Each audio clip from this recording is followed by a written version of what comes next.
हमारी कीमत आंकना मुश्किल है, लेकिन हम सार को तो जानते नहीं है। जो लोग सार को नहीं जानते वे वस्तु को ही सार समझने लगते हैं, वस्तु को ही सार समझने लगते हैं। जब एक संत जा रहा था तो संत की पत्नी भी थी, कोई दिगंबर संत नहीं था। अन्य संत होते हैं, अन्य संत की उनकी पत्नी भी साथ में जा रही थी। पत्नी थोड़ी पीछे पीछे जा रही थी, पत्नी पीछे पीछे जा रही थी तो उनके हाथ में उन्हें एक सामने सोने का बिस्किट दिखाई दिया, और सोने का बिस्किट दिखाई दिया तो पत्नी थोड़ी सी पीछे थी, लेकिन वहां से ये नजर आ रहा था कि सामने कौन है, इतना तो नजर आ रहा था। तो संत ने सोचा अभी ये मेरी पत्नी सोने का बिस्किट देखेगी तो उठा लेगी, इसे मोह हो जाएगा। तो संत ने सोचा कि क्या करें, तो संत ने सामने एक गड्ढा था तो गड्ढे में सोने का बिस्कुट डाल दिया और डाल करके उस पर मिट्टी डालने लगा। मिट्टी डालने लगा, इतने में पत्नी नजदीक आ गई तो पत्नी ने ये तो देख लिया कि ये मिट्टी डाल रहे हैं, लेकिन मिट्टी क्यों डाल रहे हैं, किस पे डाल रहे हैं? तो उसने पूछा क्या कर रहे हैं आप? तो उसने कुछ नहीं मिट्टी डाल रहे हैं। नहीं मिट्टी गड्ढे में क्यों डाल रहे हैं, गड्ढा तो इधर भी है, इस गड्ढे में ही क्यों डाला? पत्नी तार्किक थी, होशियार थी। तो पत्नी ने गड्ढा तो इधर भी है, गड्ढा तो आगे भी मिला, गड्ढा आगे और मिलेगी, लेकिन आप ये बताओ इसी गड्ढे में मिट्टी क्यों डाल रहे हो? क्या इस गड्ढे से लेना देना था तुम्हें? क्या यहां से रास्ता निकल रही थी, या आगे रोड बनने वाली है यहां? आप तो भविष्य को भी जानते हैं, आप तो ये बताइए कि क्या कर रहे थे, मिट्टी क्यों डाल रहे थे? बोले नहीं वो रहने दो नहीं बताओ।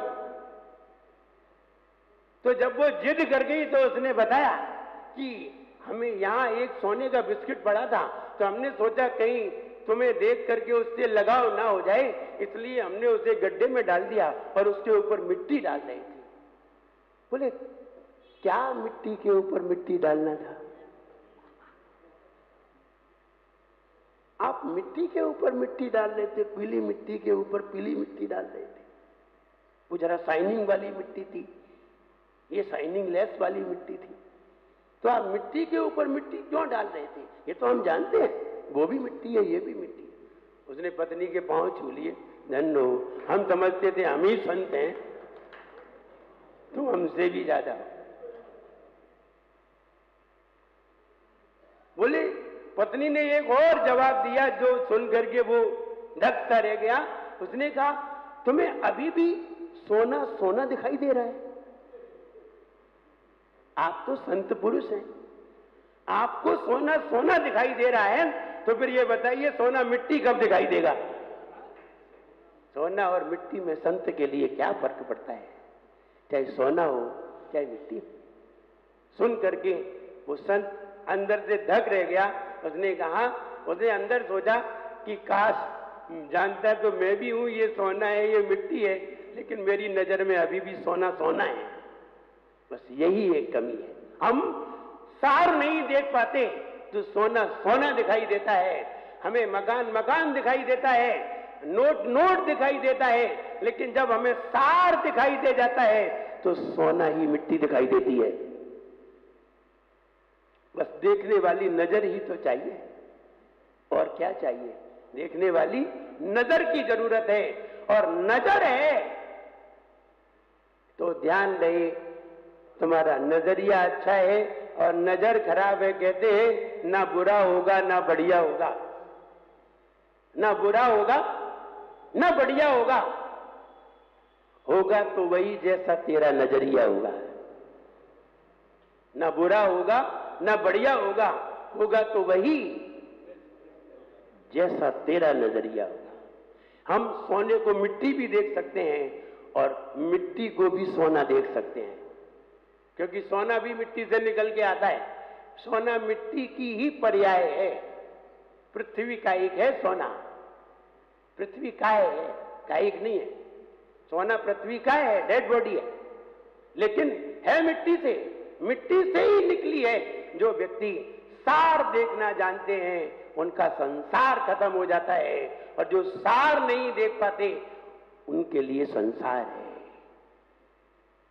संसारी वही है जो सार नहीं देख पाते। सार देखने के लिए जरा पैनी नजर डालनी पड़ती है, और पैनी नजर डालना जरूरी है। पैनी नजर डालना जरूरी है।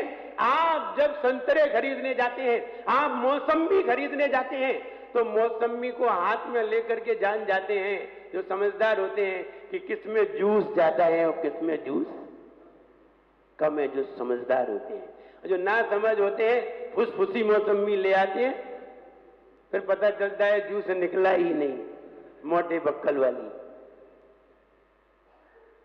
मोटे छिक्कल वाली ले आते हैं, फिर कहते हैं जूस कम निकला। तुम इतने अकलमंद नहीं थे, अकलबंद थे, अकलमंद नहीं थे। समझिए, पता किया जाता है। आप जब नींबू खरीदने जाते हैं तो नींबू को हाथ में लेकर के क्या देखते हैं, इसका बक्कल कागजी है या मोटा है, गत्ते जैसा है या कागज जैसा है, कैसे पता करते हैं? रमेश चंद जी कैसे पता करेंगे? नींबू को हाथ में लेकर के पता करते हैं? नहीं, अंगूठे से पता करते हैं, दबाते हैं। और दबाते हैं, अगर आवाज आ जाए, और कान को आवाज सुनाई नहीं देती है, हाथ को सुनाई देती है, कान को सुनाई नहीं देती। आप नींबू ऐसे दबा करके कान पे लगाएं तो सुनाई नहीं देगी, लेकिन हाथ से दबाएं तो हाथ को समझ में आ जाएगी इस नींबू में रस ज्यादा है, लेकिन कान को समझ में नहीं आएगी। नाक से भी नहीं समझ सकते, आंख से भी नहीं समझ सकते, सिर्फ हाथ से समझ सकते हैं। बस समझदारी होगी तब। हम यही कहना चाहते हैं, जो सार देखना जानते हैं वे ही संसार को मिटा सकते हैं, और जो सार देखना नहीं जानते वे जन्म मरण नहीं मिटा सकते। दुनिया में दो प्रकार के लोग होते हैं। एक वे लोग होते हैं जो अगले जन्म की आयु का अनुबंध कर लेते हैं और यहां जीते हैं। दो तरह के लोग होते हैं। एक वो होते हैं जो अगले जन्म की आयु को फिक्स कर लेते हैं अथवा अगले जन्म का तय कर लेते हैं। एक वे लोग होते हैं, और एक वे लोग होते हैं जिन्होंने अभी अगले जन्म का तय नहीं किया है कि हमें कहां जाना है। एक वे होते हैं जो फिक्स कर लेते हैं, तय कर लेते हैं। दोनों तरह के लोग दुनिया में होते हैं।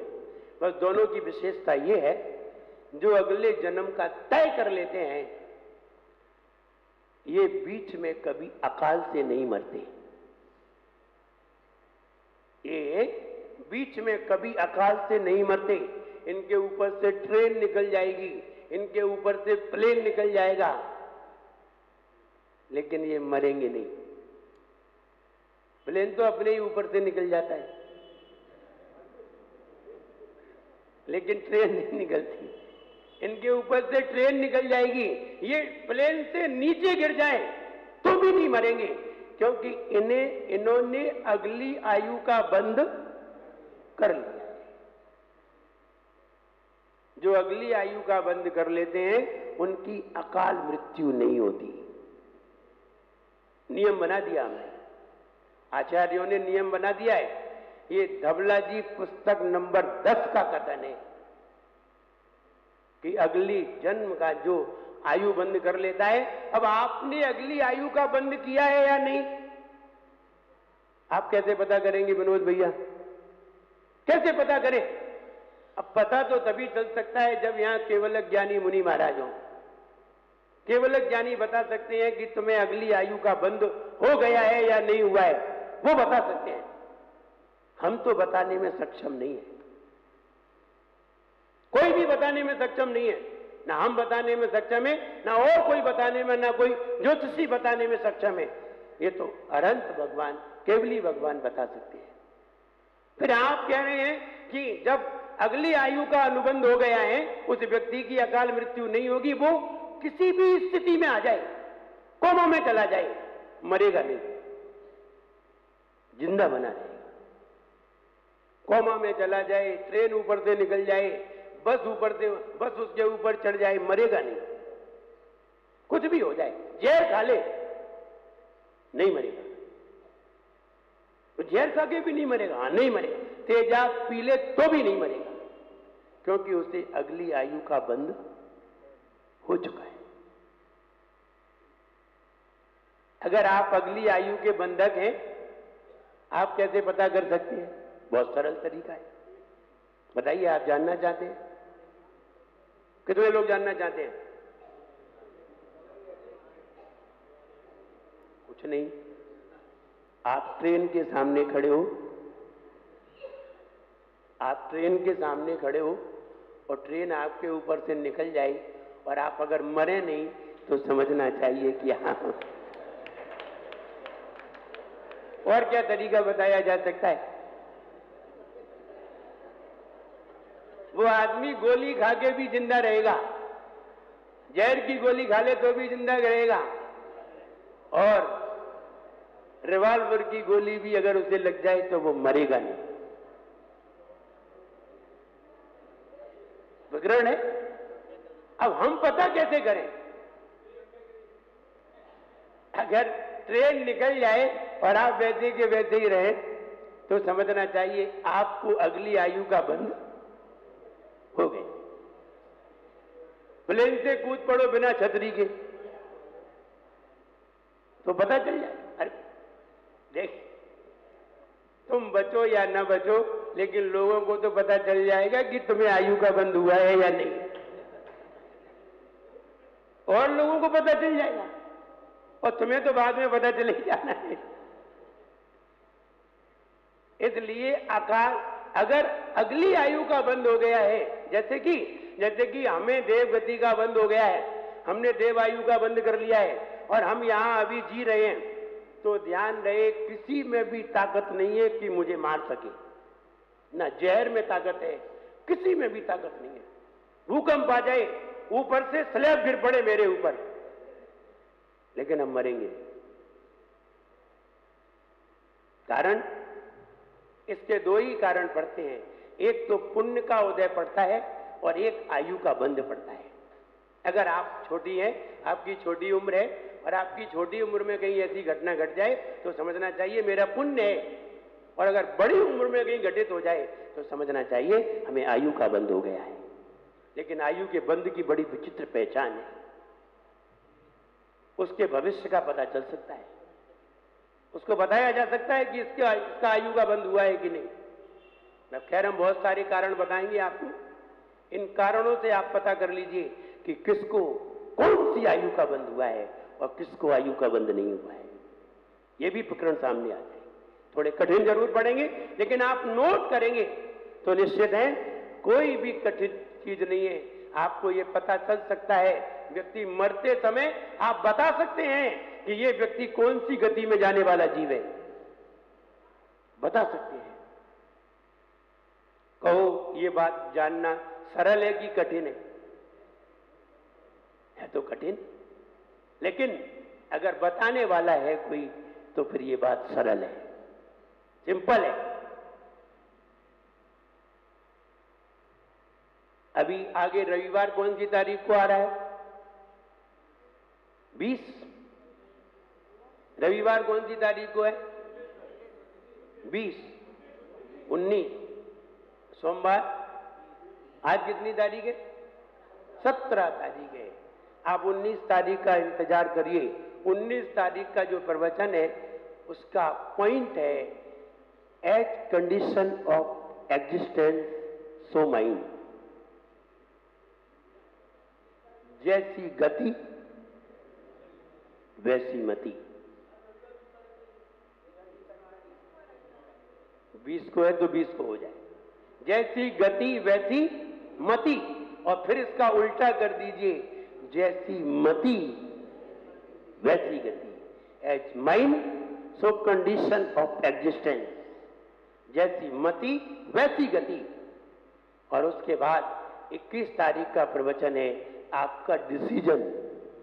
अब आप अपनी बैलेंस शीट बनाइए और आपकी बैलेंस शीट बनते ही आपको पता चल जाएगा आप कौन सी गति में जाएंगे। 21